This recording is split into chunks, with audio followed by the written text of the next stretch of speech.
All righty. Now calling the matter of Theta Georgia versus Eric Hale. Warrant number 2025 WA 72958, criminal damage in the second degree. Representing the state of 88 Thomas, representing the defendant is Attorney Rogers. Your witness, 88 Plymouth. Thank you, Your Honor. Officer, could you please raise your right hand? Do you solemnly swear and affirm that the evidence you shall give before the court this morning shall be the truth, the whole truth, and nothing but the truth, so help you God? I do. Put your hand down, state your name for the record. I'm sorry? State your name for the record. Officer Garay. How are you employed? I'm sorry, I can't hear you. How are you employed? I'm an officer at CCPD, What is CCPD? Clayton County Police Department. And were you so employed on or about March the 1st of 2025? Yes, ma'am. Did you have occasion to respond to an incident at 8614 Thomas Lane in the confines of the city of Riverdale? Yes, ma'am. And is that within Clayton County? Yes, ma'am. At that location, did you investigate a matter involving an Eric Hale? Yes, ma'am. What did you determine regarding Mr. Hale? That Mr. Hill, he did all the damage that was alleged in the house, and he admitted to it. Okay, let's back up for a minute. Why did you initially respond to that location? Somebody called that there was a damaged window, and they wanted to do a property check. And did you in fact respond to the location? Yes, ma'am. What is located at 8614 Thomas Lane? The residence where Hale was staying at. Is it an apartment or a house? It's like a townhouse. Okay. And we're going to get to the Hale part in a second. And when you got there, did you observe any damage? Yes, ma'am. How did you determine who caused that damage? There was a witness, and Mr. Hale actually admitted to causing the damage. What kind of damage are we talking about? It was damage to the window and damage to the inside of the residence. What did you see? I saw a broken window. He went into the bedroom and broke items in the bathroom. He had punched the wall. Was there any damage done to a door? Yes, ma'am. What type of damage were we talking about? He had punched the door. Were there other persons first of all, was he there? Yes, ma'am. Was there anyone else there? Yes, ma'am. Was it the owner or the leasing person? No, he was somebody that was living there as well. And was it that person? Were you able to identify that person? Yes, ma'am. Do you recall that person's name? Yes, his name is Jamarian Smiley. Was any of his property damaged? No, ma'am. Was there anyone else there that lived there? Yes, ma'am, but they did not witness the incident. Did Mr. Smiley witness the incident? Yes, ma'am. Was he able to give you an estimate of the damages, the dollar value of the damages? Yes, ma'am. What was that? He said approximately $800. And that's the door, the wall, and the miscellaneous items? Yes, ma'am. And did he see Mr. Hale do all of this? Yes, ma'am. Was he able to explain to you why Mr. Hale did this? He said he believed because he was intoxicated and that when he drinks, he becomes aggressive. Okay, I didn't quite hear the last part. I heard that when he drinks, and then you said something that kind of cut out. He said he believed he did it because he was intoxicated and he becomes aggressive when he drinks. Now, you say Mr. Hale was still there when you got there? Yes, ma'am. What did you observe about him, if anything? He did have the smell of alcohol in his presence. Was he able to explain to you his side of what happened? Yes, ma'am. What did he say? He said he was upset, so he started kicking and punching everything that he saw in sight. Did he acknowledge damaging anything? Yes, ma'am. It's on my body cam. That was my next question. Your body cam was operative that day? Yes, ma'am. Did it capture the conversation with the victim? Yes, ma'am. Victims? And did it capture your conversation with Mr. Hale? Yes, ma'am. Did it capture the damages done to the apartment? Yes, ma'am. The windows, the doors, everything? Yes, ma'am. There's also images of the damages.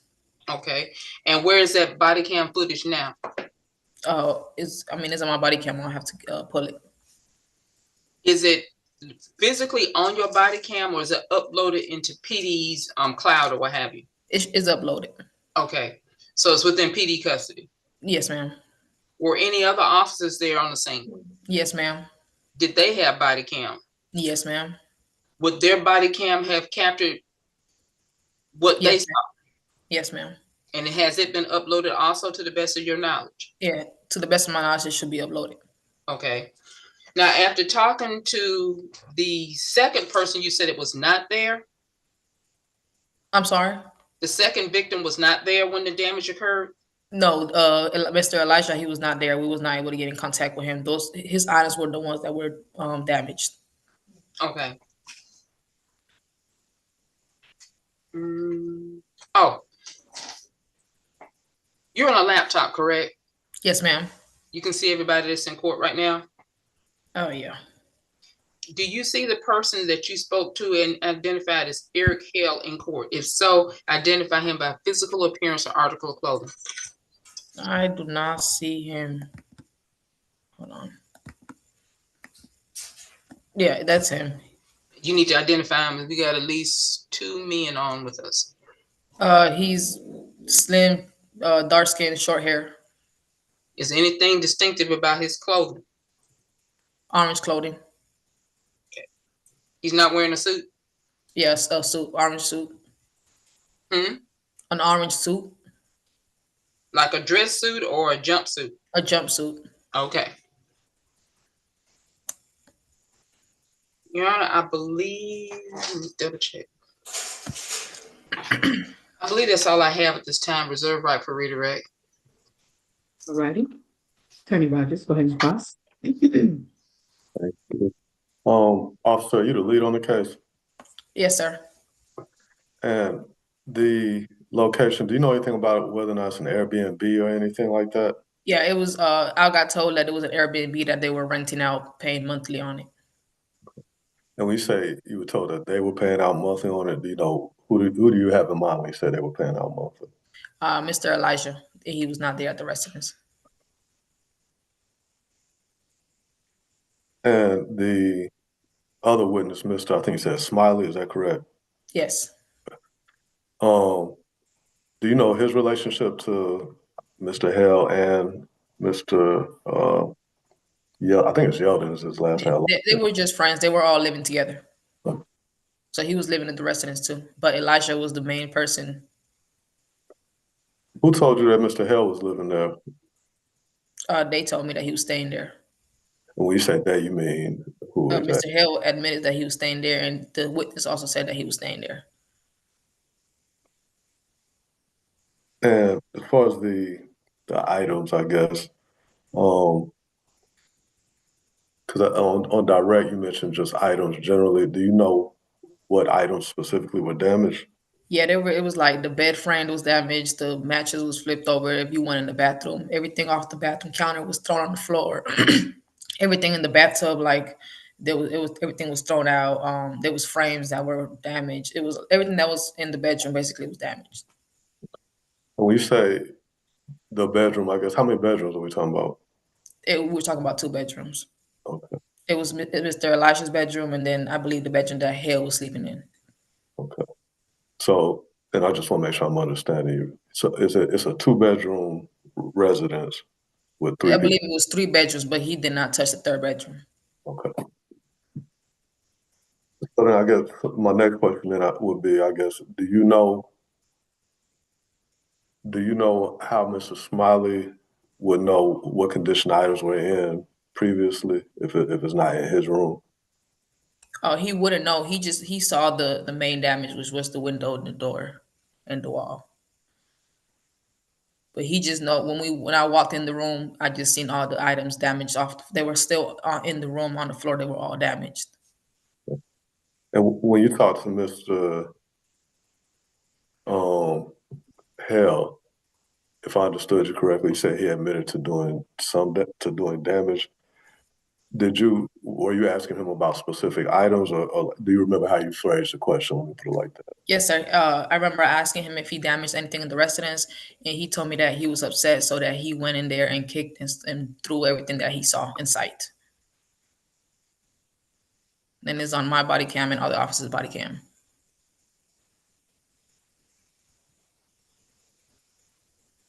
And just, not to belabor the point, but I just want to make sure I'm clear. Is it, so at no point does he, like, we'll just, I'm gonna make up an example Right. just to kind of clarify. So like, say there's a mirror and a lamp. Do you ask him, did you break the mirror? Did you break the lamp? Or did you just was it kind of more general? Yeah, I was more a general question. I didn't ask for specific items. I just asked him about the damage in the residence, and he just admitted that he did everything that was in there.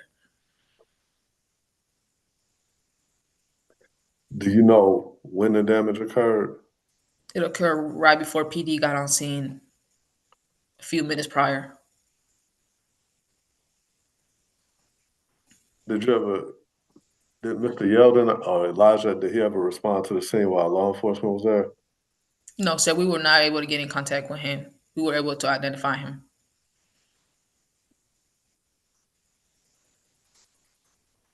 And if I'm well, I don't want to assume it. It sounds like, I think you mentioned a door and a wall.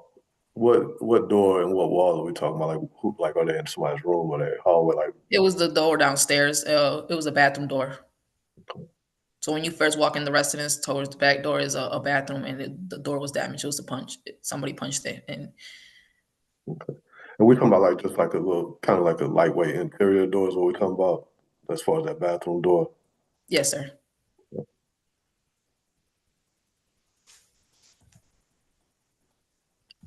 And when you say it was punched, is there a hole where you can see through it, or is it just like what's the damage that we're Yeah, referring it to? was a hole that you could.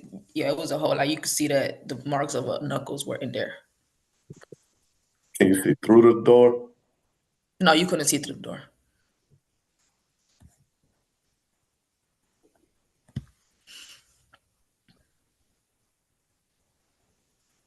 And well, no further questions at this time. All right, any redirect? Not at this time, Your Honor. All right, closing arguments. I'll reserve. Go ahead, Attorney Rockles. Thank you. Judge, I would agree that there's at least probable cause for a criminal trespass. My issue is more the damage estimate, and that it's coming from someone who isn't from. If I'm understanding it, I guess they're not the owner of a lot of the property. It's not in their bedroom. It's not clear that they will be able to say when, what condition these items were in beforehand, or anything of that nature. So I think at the most, it sounds like the damage that's been established sounds like it's maybe to the door and a wall. I guess that's my understanding of what Mr. Smiley may have seen. But then even as it relates to those two things, even if I concede those, um, there's been no testimony about like whether or not we've heard that stuff was punched, but it's not that you can, at least as related to the door, it's not that you can see through the door. And part of the reason I mentioned that is that it's not, it doesn't sound like you might rip doors off of hinges or anything like that. Like there may be some level of damage, but I've personally seen a door be repaired with just some putty and a spackle essentially. Um, so at least when it's just a hole in the door, it's not a hole all the way through the door. Additionally, there was no basis given for where Mr. Smiley would have gotten a number like $800. I don't know, if he has any background in this, like how he would know this number, just pull it out of thin air. Um, so for those reasons, Judge, I would ask that the charge be reduced to a criminal trespass. Thank you. All right. Okay, any evidence? Oh, thank you, Your Honor. The officer indicated she testified, she spoke with the witness, Mr. Smiley. Mr. Smiley indicated that he was in fact a resident of the property, that he was there when the damage occurred, and that because he was a resident of the property, he was able to give an estimate of the amount of damages that were done as a result of this defendant, not anyone else who might have been there or who may have formerly lived there. This gentleman right here, based on his estimate of, as a resident, he was able to provide the officer with a figure of $800, Your Honor, which for the purposes of probable cause would make this case a felony in statement as based on the officer's investigation and her conversation with the other resident of the location, that the case be transferred to the Superior Court of Clayton County. All right, based upon the evidence presented, I don't think the state made its case as to it being over $500. So I am going to find probable cause. However, I'm going to send this to state court and not Superior Court. All right, that's the order of the court. Officer, you're excused. Thank you, Your Honor. Yes, ma'am. Thank you.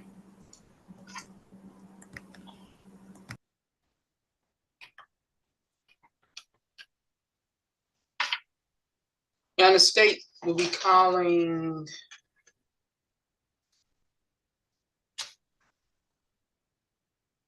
Frederick Scott. I'm trying to hold Rodriguez, Your Honor, because that one's going to take longer, and I want to go ahead and at least get one more officer out.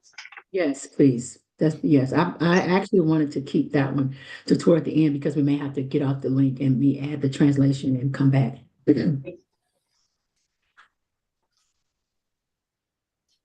Your Honor, will it be okay if I log off and check with first appearance and all the things that I need to check on? Yes, ma'am. What I'll do is I'll have Yate send a email to you when we're ready. To me.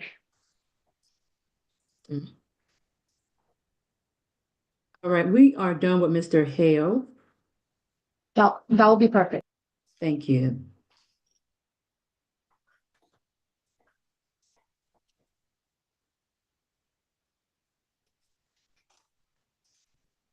Deputy Meeks, if you could turn on your camera and your audio.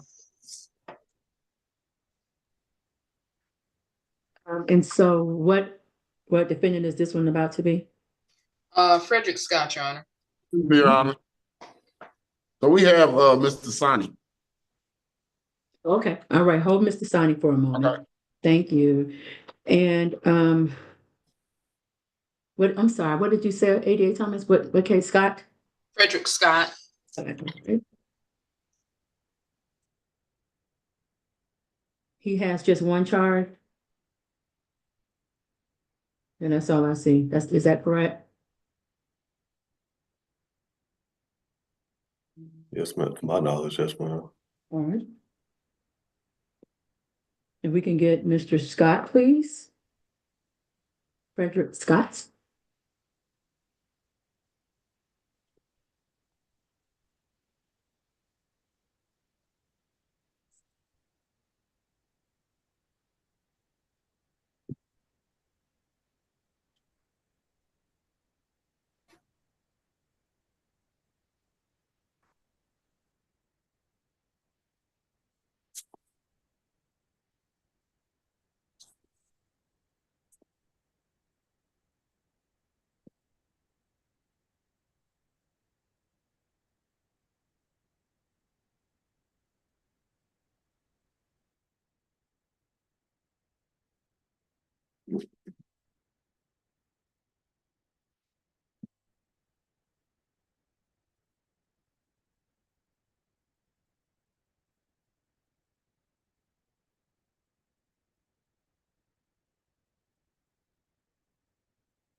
Are you Mr. Scott? Just nod your head if you are.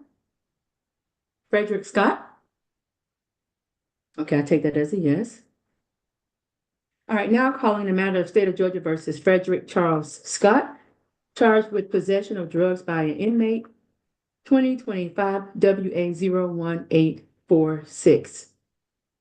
Representing the state is 88 Thomas. Representing the defendant is Attorney Rogers. Your witness, 88 Thomas. Thank you, Your Honor. Deputy Meeks, could you please raise your right hand? Do you solemnly swear and affirm that the evidence you shall give before the court shall be the truth, the whole truth, and nothing but the truth, so help you God? Yes, ma'am. put your hand down, state your name for the record. Deputy Zamari Meeks, How are you employed? Deputy Sheriff with the Clayton County Sheriff's Office. Were you so employed on February 26th of 2025? Yes, ma'am. And did you have occasion to investigate an incident involving a Frederick Scott? Yes. And did this incident occur at 9157 Terra Boulevard? Correct. And what's located at their address? That's the Clayton County Sheriff's Office jail. The sheriff's office and the jail? Yes, ma'am. Okay. And is that within the confines of the city of Jonesboro, Clayton County? Yes, ma'am. What caused you to investigate an incident involving Mr. Scott? So I received information that there was a cell phone in Housing Unit 6, Section 3. And of course, myself and other deputies went and conducted a shakedown on that unit. No, stop right here. What is it? What is a shakedown? So a shakedown is basically where deputies or correctional officers go inside the cell and make sure that the offenders don't have any type of contraband or items that they don't supposed to have within the penal system. Okay. And did you do that regarding Mr. Scott? Correct. And upon searching Mr. Scott, he had on a medical boot due to a medical issue that he had with his right foot. And once that boot was removed, it concealed a cell phone and some unidentified pills. Did Mr. Scott make any statements to you regarding what was recovered? No, he did not. Now, was this boot actually on his foot at the time that you all found these items? Yes, the medical boot was on his foot and on his foot. And once the boot was removed, like I said, the cell phone and 8 pills was found inside of the boot. Let's talk about the pills for a minute. Can you tell the court what those pills are? No, ma'am. Where are the pills right now? They're logged into evidence. Will they be sent to the state crime lab? Negative. They will not? No, ma'am. They're not going to be analyzed? No, ma'am. Okay. And so what's going to happen to them? More than likely, they will be destroyed. Were they issued by the medical unit for Mr. Meeks's condition, if any? Mr. Scott's condition? Mr. Scott's condition. I'm not aware. I'm not sure. So you don't know if they're for medical purposes? No, ma'am. If they are, once those offenders receive their medication, that's supposed to be taken right there on site in front of the nurse. They don't supposed to keep that medicine. Okay. So it would not be concealed within the boot? Repeat that question. It would not be concealed within the boot? No, ma'am. What about the cell phone? Are inmates allowed to have cell phones within the jail? No, ma'am. That's a prohibited item. Did Mr. Scott have permission to have a cell phone? No, ma'am. And I believe I asked you this before. I'm going to just double check. Mm-hmm. Did he say anything to you about the pills or the cell phone? No, he didn't. And the cell phone is in property along with the pills? Correct.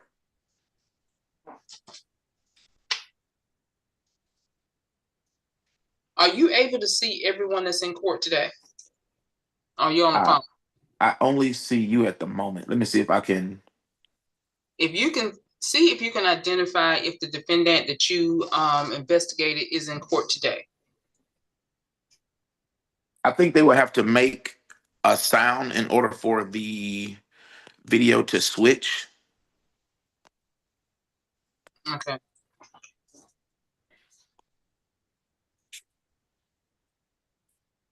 Yeah, I'm only seeing you at the moment.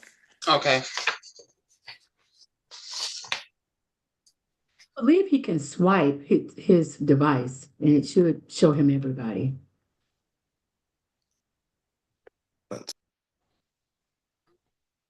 Officer, don't swipe yourself off, deputy. Yeah, now I'm not seeing anybody. Okay. Just hold on. Can you hear us? Yes, I can hear you. Yes. You just can't see anybody? I can't see anybody now. Okay. Yeah, that's all the questions I have. Reserve right for redirect. So Deputy, if you could unmute the jail just for a moment.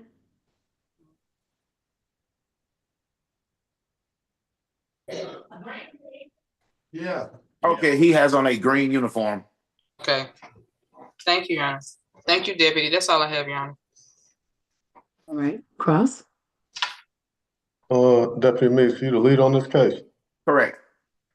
And let me ask, I guess, the way you described it, I'm not sure. Are you the one who actually conducted the search on Mr. Scott? Correct. Were you wearing body cam or anything at that time? Correct.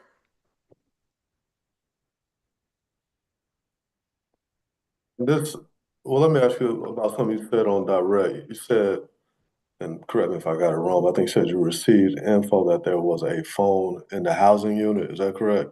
Correct. What do you mean? Like, as far as, well, I guess let's do it like this. Who So did you? a young lady contacted the jail and stated that she was being harassed. And of course, they passed that information on to deputies.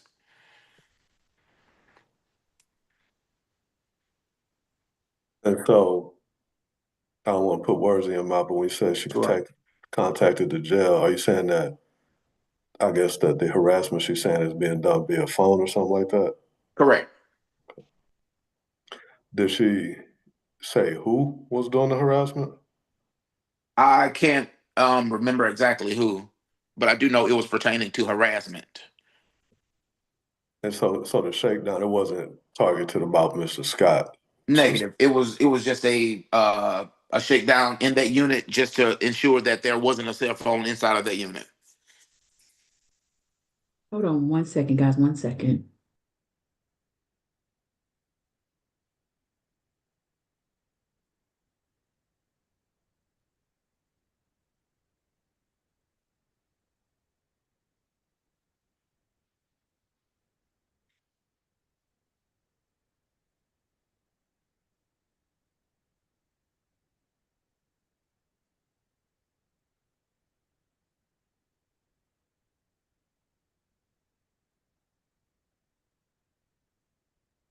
Right, go ahead.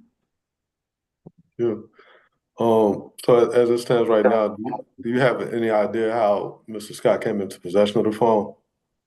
I'm not sure how he was able to get the phone.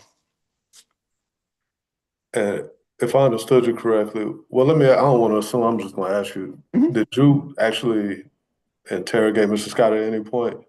Well, I asked him, where did he get the phone from? And of course, he shook his head. Okay. So he didn't respond. Yeah, he didn't respond at all. It was just a head nod.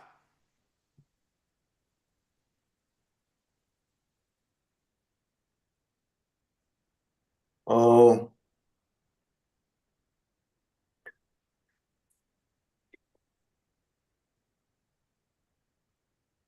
no further questions at this time. All right, any redirect? Not at this time, Your Honor. All right, closing arguments, Attorney Rogers. I'll submit on the testimony, Judge. All righty. Based upon the evidence presented, I do find that there is sufficient probable cause to bind the charge over to the Superior Court of Clayton County. That's the order of the court. Thank you, Your Honor. Thank you. Deputy, you're free to go. Thank you. And we're done with that inmate. Who do we have next? ADA Thomas. Looks like Mr. Rodriguez, Your Honor.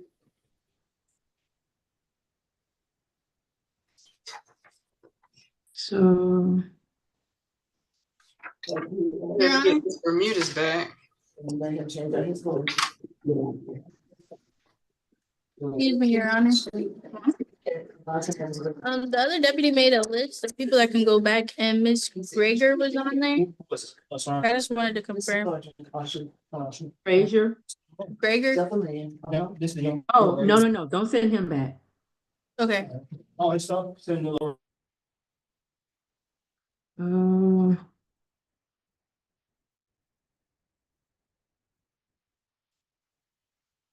So other than that, is it only Attorney Lewis clients?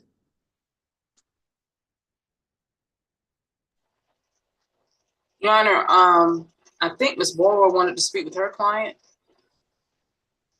Yes.